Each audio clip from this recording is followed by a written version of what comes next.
Alwina! Ah! Alwina!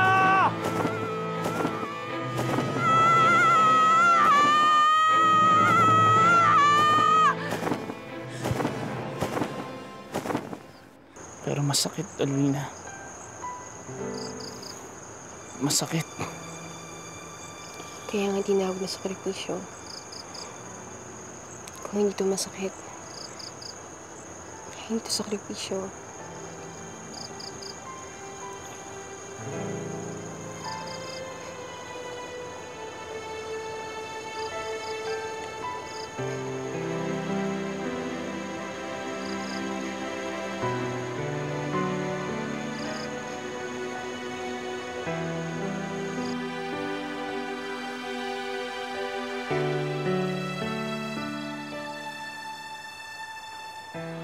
Agilus, ikaw makikipagsanay kay Alwina.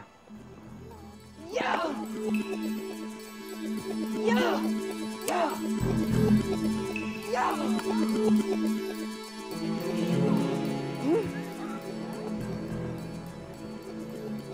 Agilus. Yeah!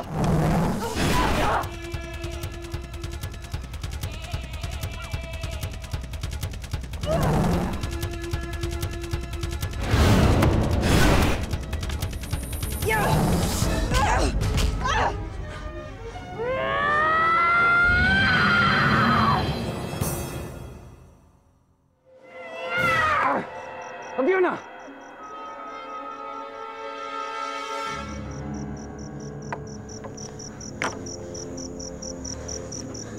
Nasaktan ka ba, Alwina? Hindi naman po. Pasensya ka na kay Abiona. Masyadong nasanay yan sa pakikipaglaban eh. Teka. Wala po nga naman yan.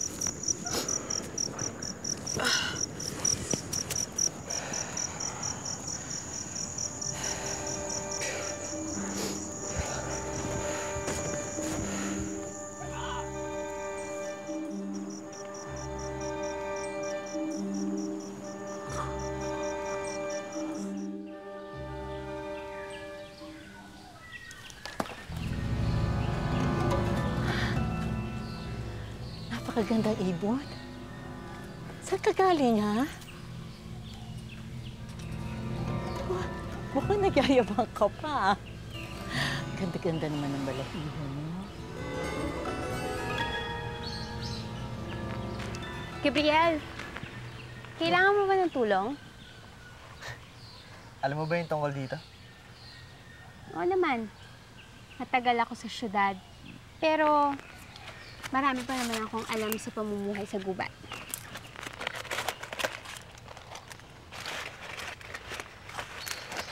Sigurado ka bang alam mo yung ginagawa mo? Gumagawa tayo ng sisilungan. Hindi naman ganyan eh, ganda. Oh. Yan. Tapos. Dito. Salamat. Yan lang. Yan, ganun.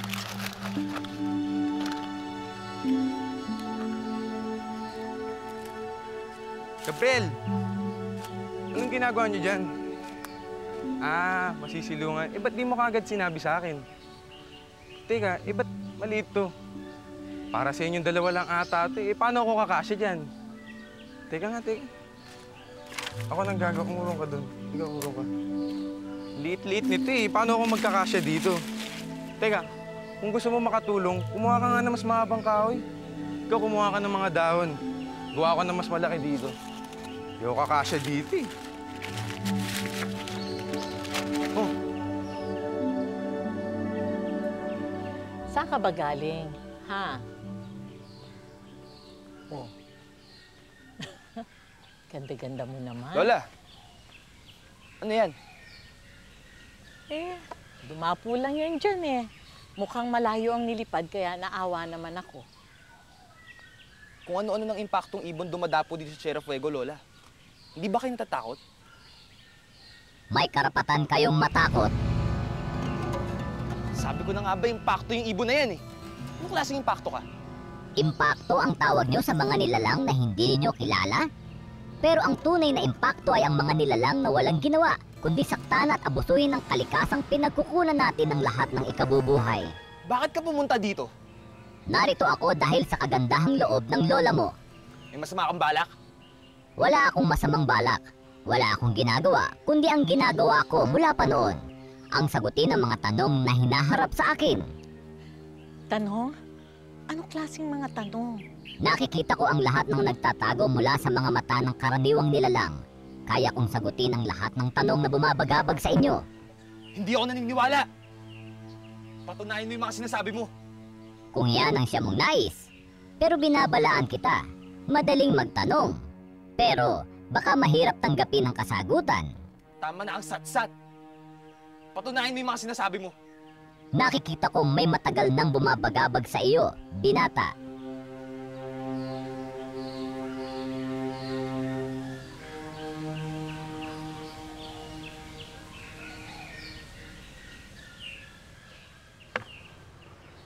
Agilus, anong ginawa mo kay Alwin at Abiona?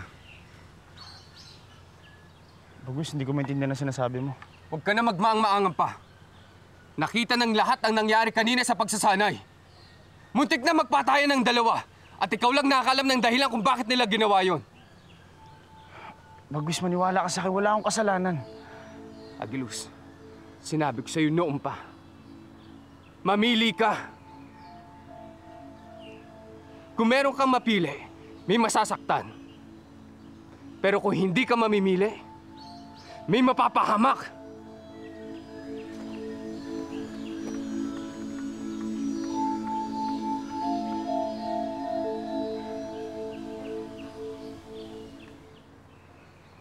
Sinunod ko ang gusto mo, Alwina. Nagsakripisyo ako. Pero ako pa rin ang lumalabas sa masama. Ano ibig mo sabihin na may gumugulo sa akin? Dahil nakita na ng mga sarili mong mata ang mga Mulawin at Ravenna. Tanggap na ng isip mo ang sabi-sabi na Ravenna ang pumatay sa mga magulang at kapatid mo. Paano mo nalaman tungkol sa pamilya ko? Pero nagtatanong pa rin ang puso mo. Totoo kaya na Ravenna ang pumatay sa pamilya mo? Pero sinasabi ko na sa'yo ngayon, hindi totoo ang matagal nang sinasabi sa'yo. Kung ganun, sabihin mo sa akin kung sino pumatay sa pamilya ko. Sino? Binabalaan kitang muli. Baka mahirapan kang tanggapin ang kasagutan. Ako na bahala dun. Basta sabihin mo kung sino pumatay sa pamilya ko. Ang pinakamakapangyarihang tao dito sa bayan nyo. Si Sir Lucio.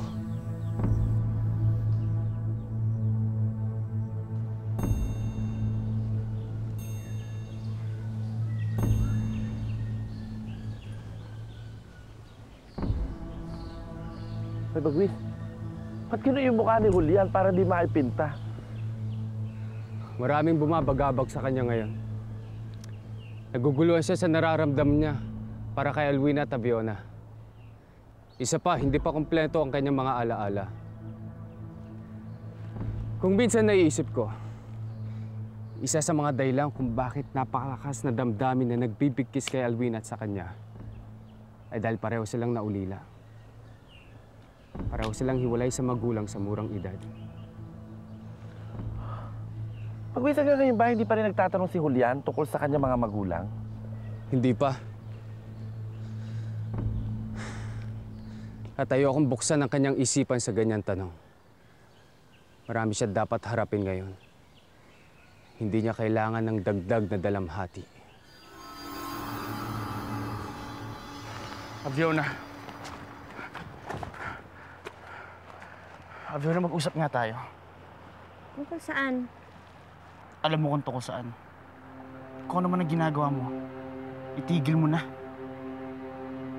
Hindi ko alam ang ibig mong sabihin. Alam mo kung anong ibig ko sabihin. Talaga bang gusto mong patayin si Alwina kaya gano'n na lang ang pagsagupa mo sa kanya kanina? Gusto niyang masanay, pues sinanay ko siya. Hindi mo siya kailangan saktan. Hindi mo pa ba nakikita, Agilus? Sa pag-ibig, laging may nasasaktan. Ang tanong lang, sino unang tutumba?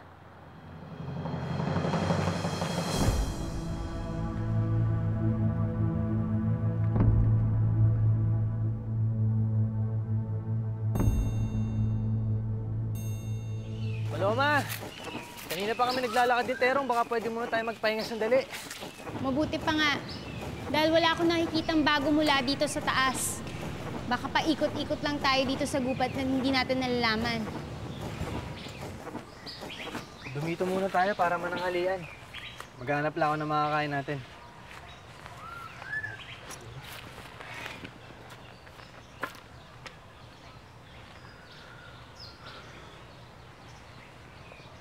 Terong, kaano mo nakatagal kakilala si Gabriel?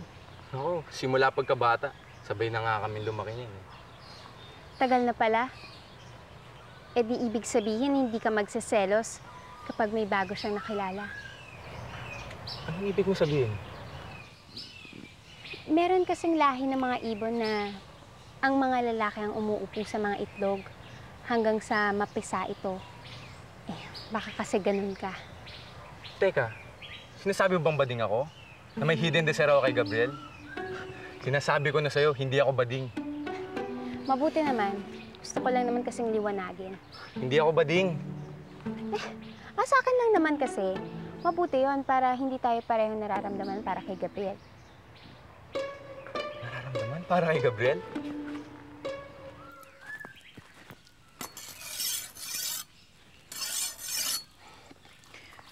Tito, kung may pinabala kang masama.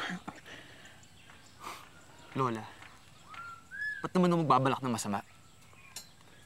Dahil nalaman ko na pinatay si Inay, Itay at Kuya? Dahil nagdusa ako buong buhay ko? At lahat ng bagay na iyon ay kagagawa ni Sir Luso? Ba't naman ako magbabalak ng masama?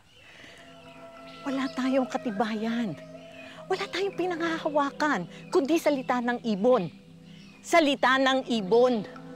Pati nga ako, nakikita ko kung gaano kabaliw ang mga nangyayari. Paano ng ibon nalaman ang nasa loob ko, Lola?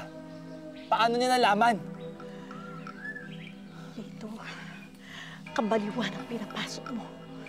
Hindi ko na kailangan ng katibayan, Lola. Basta alam ng puso ko na totoo ang sinasabi ng ibon na napulot niyo. Huwag kang magpadalos-dalos. Mangako ka sa akin.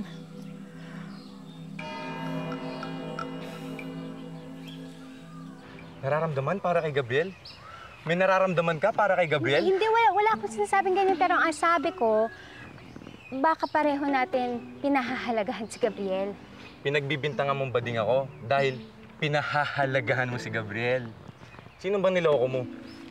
Terong, Kahit babaeng ibon ka pa, pare-pareho kayo ng mga kapatid mo kay Eva. Lagi may motibo ang kabaitang pinapakitan niyo. o sige na, aminin ko na.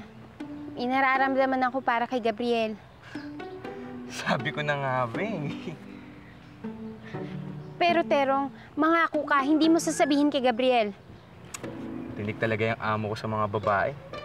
Kaya lang, sa mga babaeng may pakpak. Terong, mangako ka! Oo na, kahit na sinabi mong bading ako. Pahahalagan. Tito, kailan pa ako nawala si Gabriel? Mahigit 1 linggo na. Saan ho pumunta? Savannah, kung alam ko kung nasaan si Gabriel, sa tingin mo ba pag-aaksayan ko ng panahon na nakikipagbalitaktakan ako sa'yo dito? Lahat ng mga kalye, lahat ng mga istasyon ng bus, pinuntahan na namin. Hindi siya makita.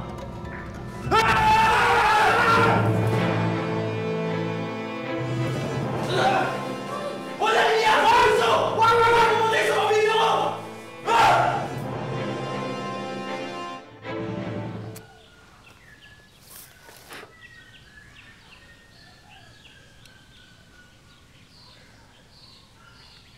Oh, saan ba kayo nagsususuot? Kanina pa ako nandito.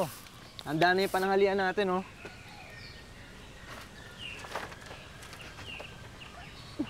Wala, Gabriel. Kumuha lang kami ng mga kahoy. Sus, para namang magtatagal tayo dito. Ayun na, kumain na kayo. Hindi ko alam marunong ka pala mangaso. Porket ba anak ako siyang hasyendero eh, wala na akong alam gawin. Ayan, tikman niyo to.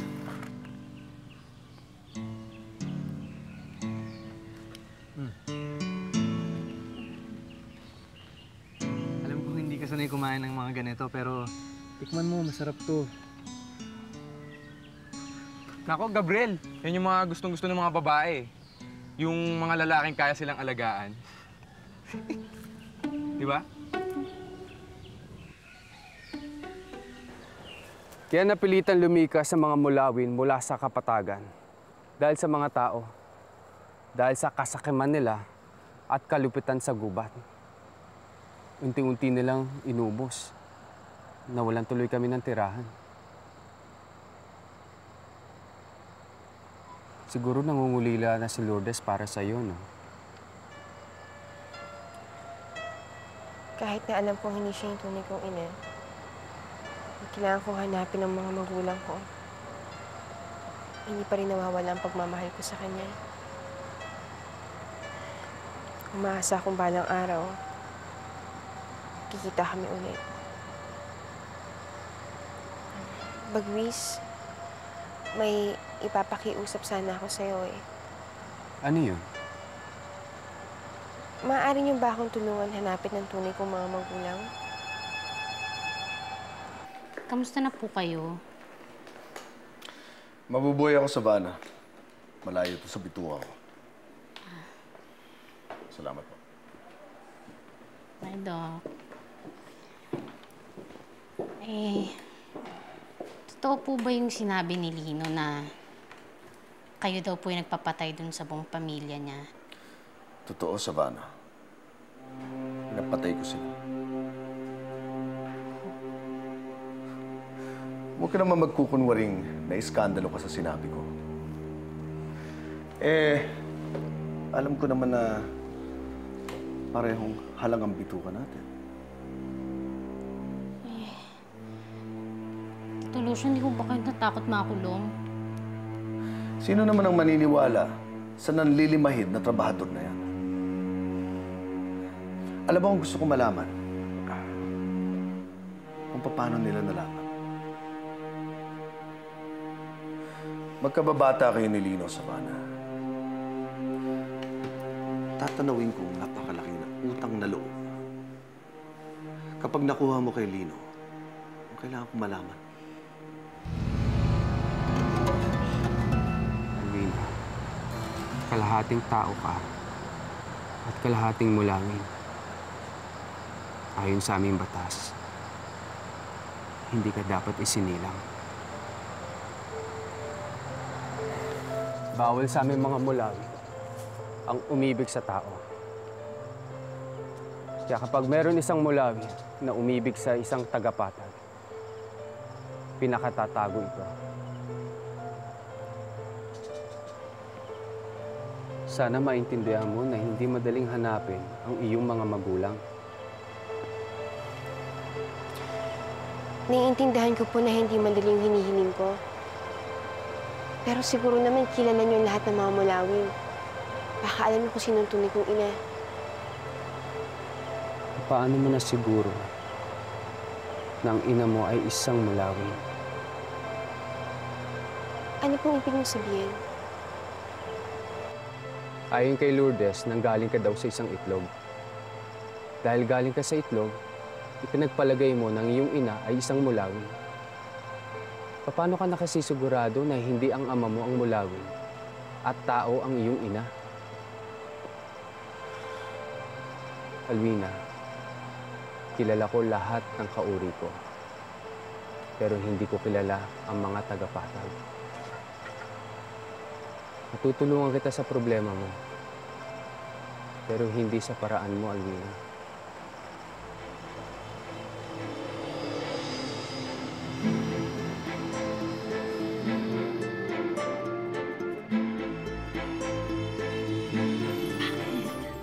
Bakit mo pinagtangkang patayin si Sir Lucio?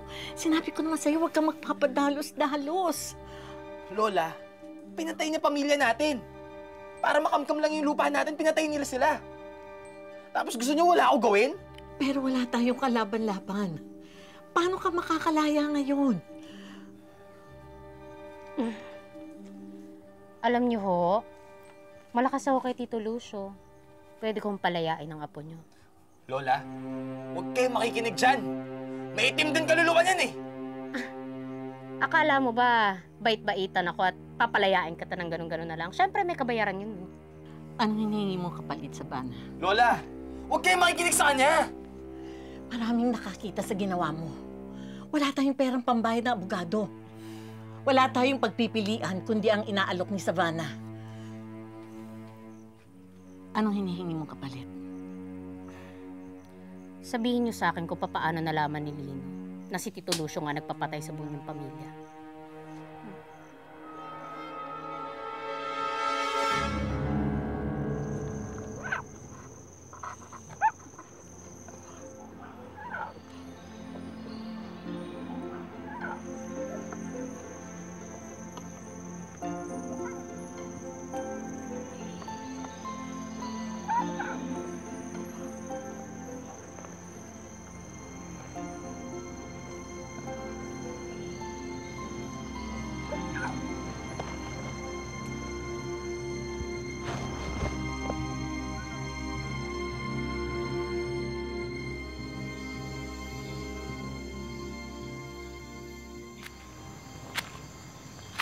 Gabriel?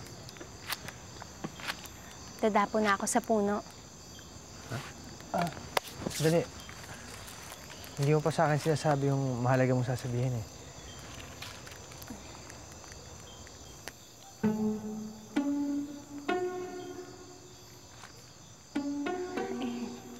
Tsaka na lang.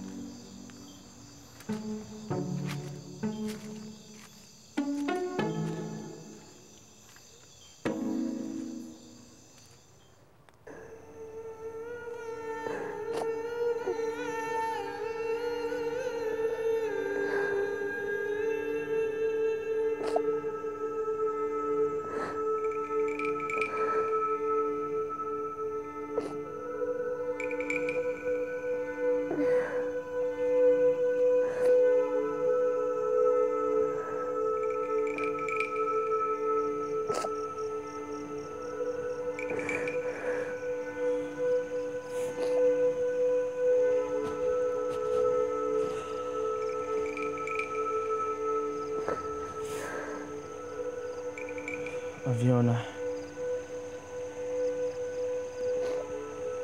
alam ko nahihirapan ka.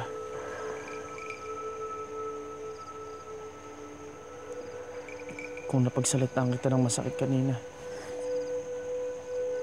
humihingi ako ng tawad. Naiintindihan ko ang nararamdaman mo. Pero sana maniwala ka sa akin. Walang namamagitan sa amin ni Alwina.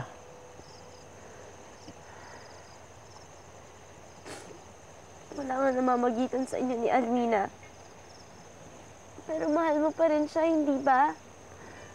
Hindi ba? Akala mo ba gusto ko itong nararamdaman ko? Akala mo ba gusto ko yung mga ginagawa ko? Kung kaya ko lang dukutin ang puso ko at itapon para lang mawala lahat ng nararamdaman ko para sa'yo, gagawin ko! Pero hindi ko magagawa yan, Agilus. Wala akong magagawa. Kundi ang mahalin ka.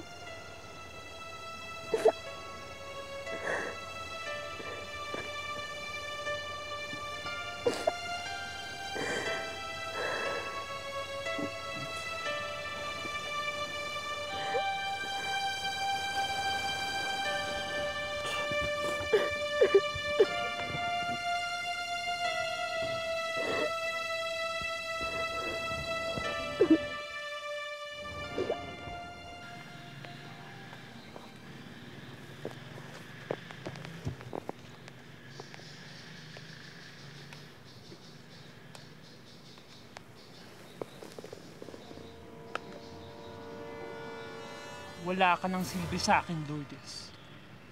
Kailangan ko nang bumalik sa buhay ko.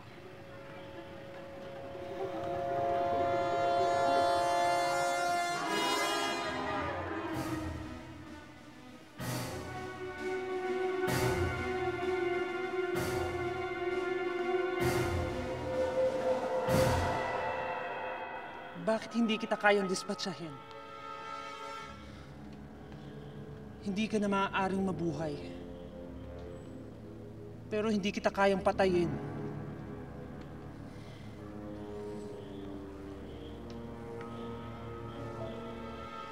Mabuti pa. Iba na lang ang pumatay sa'yo. Narinig ko, kanina sila Bagwis at Agilos. Pinagsabi na Bagwis si Agilos na mamili kaila Aviona at Alwina. Basta ako, kay Alwina ako. Hindi naman ganun kadali yun. Kaibigan namin sa Aviona. Oo nga, lumaki kayo kasama si Aviona. Pero nakalimutan niyo na ba? Iniwan niya kayo nung kailangan niyo siya. Tapos, tinago pa niya kay Agilus. Nabuhay pa si Alwina. Sa bagay, bigla lang siyang nawala. Tapos, muntik pa niyang masaktan si Alwina sa pagsasanay. Basta, kahit anong sabihin niyo, hindi ako kampi kay Aviona.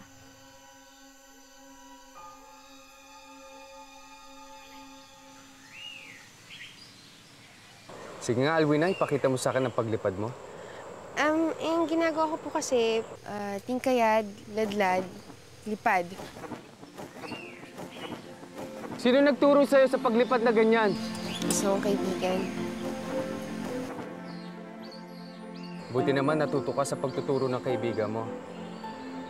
Pero, ang gumagawa ng ganyang klaseng paglipad ay mga baguhan. At ang mga baguhan na yon ay mga sanggol na mulawin. Talaga ho? Ibig sabihin ho, kailangan ko pa ng anador para lang matutong lumipad? Hindi naman. Kailangan mo lang isentro ang iyong paglipad. Hindi sa paa, hindi sa binti, kundi sa iyong balikat, kung saan nagsisimula ang pagsugpong ng iyong mga pakpak. Ang paglipad sa balikat nag-uumpisa. Bagwis, hinahanap pa ni Haring Dakdak. Mahalaga raw. O sige, tsaka na natin ito ipagpatuloy.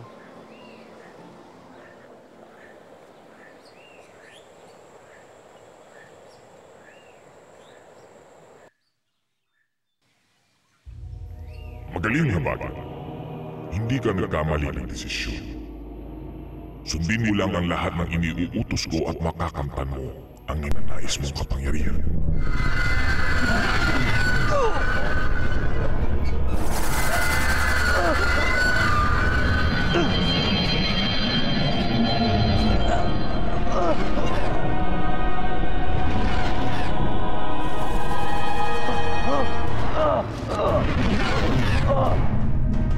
Isa ka ng ganap na kampon na kadiliman na bagay.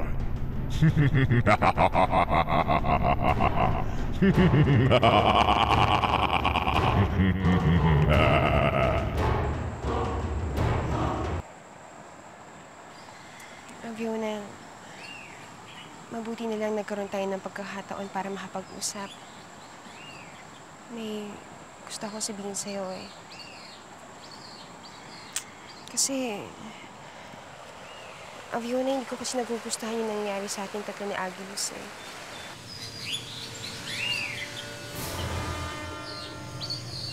Gusto ko lang sana malaman mo kung hindi pa sinasabi ito ni Agilus. Walang namamagitan sana.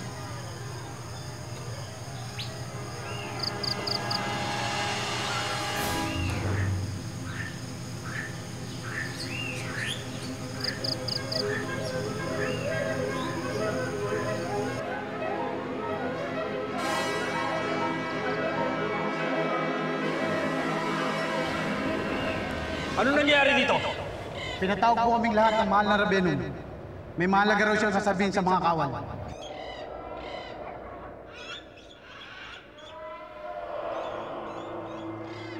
Ipinatawag ko kayo dahil nais kong ipakilala sa inyo ang bagong punong mandirigma ng mga Ravena. Anong ibig niyo sabihin, mahal na Ravena? Ako pa rin ang punong mandirigma ng mga Ravena. Nitong mga nakaraang araw, tila abala ka sa ibang mga bagay, Rasmus. Kaya minabuti kong maghanap ng kapalit na maaaring ituon ang pansin niya sa mga plana natin.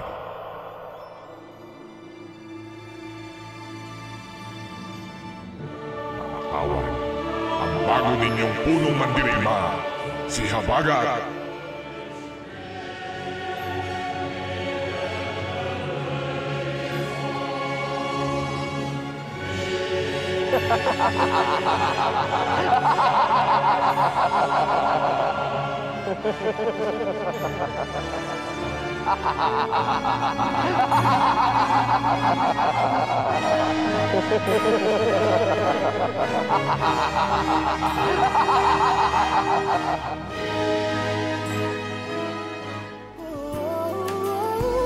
Ikaw na